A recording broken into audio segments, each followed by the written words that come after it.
sections, and section C, which is a carry 3 marks question. And here one question which was asked by CBSE in 2024, and this question is a compound X with a molecular formula C3H9 reacts with C6H5SO2Cl, means it's a Hansberg reagent which is named as benzene sulfonyl chloride to give a solid insoluble in alkali. Means एक तो जो Hansberg reagent है, it is used to the differentiate between aliphatic primary, secondary and tertiary amine.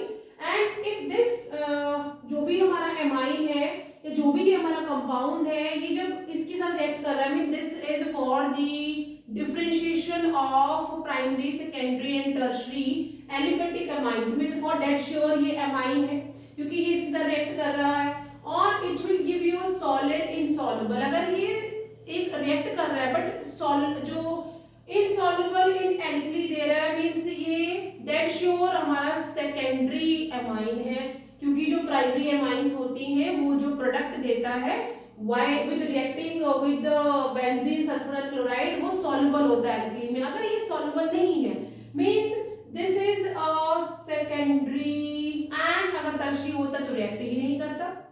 Identify x, तो हमने identify कर ली कि भाई ये अमाइन है, and give the IUPAC name of the product, and when this amine will react with benzene sulfonyl chloride और Hansberg reagent, जो product बताता है उसका आपने IUPAC नेम देना है, एंड राइट द रिएक्शन भी लिखना है. So how we will write the answer. Question है हमारा कि एक हमारे पास C3H9 और N ये एक कंपाउंड है जो कि किसके साथ रिएक्ट कर जाता है, that is C6H5SO2 and Cl के साथ ये रिएक्ट करता है.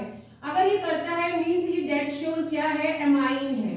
ठीक है, और ये जब आपस में रिएक्ट करते हैं जो प्रोडक्ट बनता है, product, this product is insoluble in alkali में अगर ये सॉल्युबल नहीं है, so this is secondary amine. कैसा अमाइन है, सेकेंडरी अमाइन है.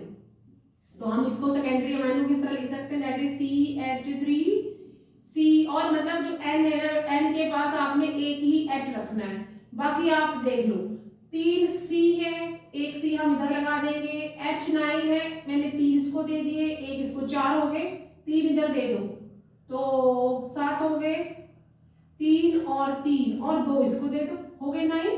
तो ये हमारा मॉलिक्यूलर फॉर्मूला इस तरह से हमने, ये क्या आ गया, इसका नाम क्या लिखेंगे, दैट इज N. हम जो जिसमें कार्बन आइटम कम होते हैं उसे हम साइड चेन ले लेते हैं, और जिसमें ज्यादा होते हैं उसे हम पेरेंट बना लेते हैं. तो नाम क्या हो जाएगा, N मिथाइल इथेन एमाइन.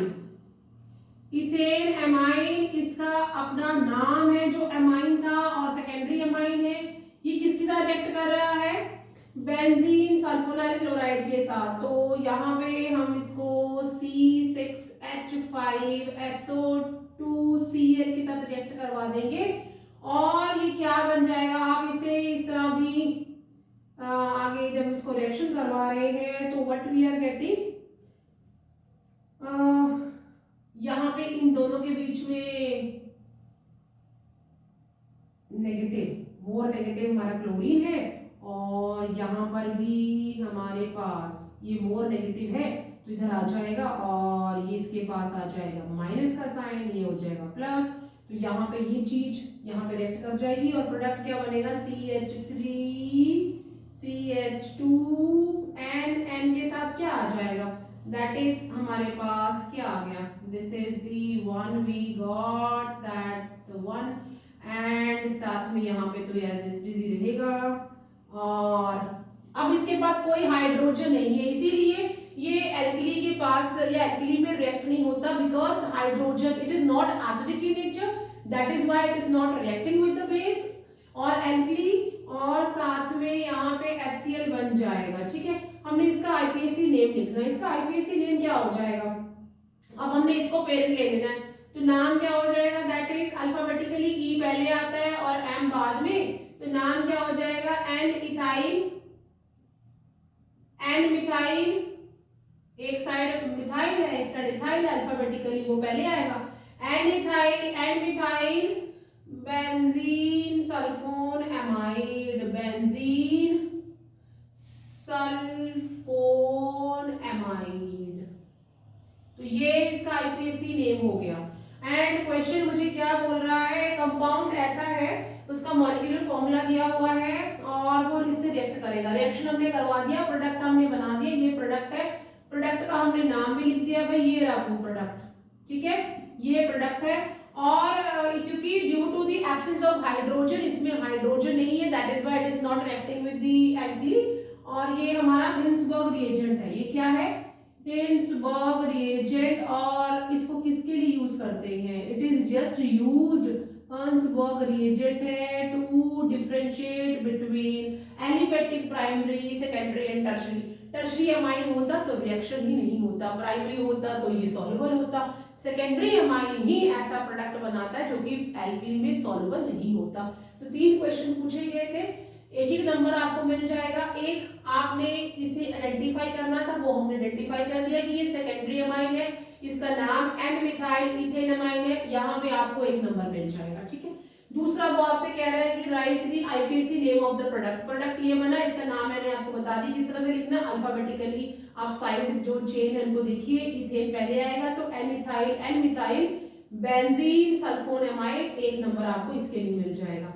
तीसरा उसका पार्ट है राइट द रिएक्शन इन्वॉल्व्ड, हमने रिएक्शन भी लिख दिया and you will get a 1 mark for this, so 3 number इस तरह से आपको मिल जाएंगे। और ये क्वेश्चन जो है it can be come in other way round also, कि write the one reaction which will differentiate primary secondary and tertiary. हम इसमें कार्बाइल एमाइन टेस्ट भी लिख सकते हैं, आप ये वाला टेस्ट भी लिख सकते हो। और यहाँ पे ये हिंसबर्ग रिएजेंट है, अगर पूछा जाता, अगर यहाँ तो नहीं पूछा कि राइट द नेम, तो यहाँ पे भी ये क्या है, बेंजीन सल्फोनिल क्लोराइड है, जो कि हिंसबर्ग रिएजेंट है, यहाँ पे इसका नाम लिखा हुआ है, वो इससे रिएक्ट कर रहा है। और इसको वैसे हिंसबर्ग रिएजेंट को कैसे लिखते हैं, दैट इज बेंजीन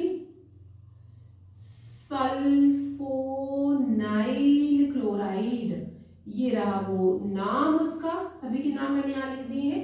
और क्या टेस्ट देगा, किस तरह से वो रिएक्ट करेगा, और क्यों नहीं दे रहा, because of the absence of hydrogen, यहाँ पे हाइड्रोजन नहीं है इसलिए कोई भी रिएक्शन नहीं होगा। तो मिलते हैं नेक्स्ट वीडियो में with more questions, and video को लाइक शेयर और चैनल को सब्सक्राइब जरूर करें।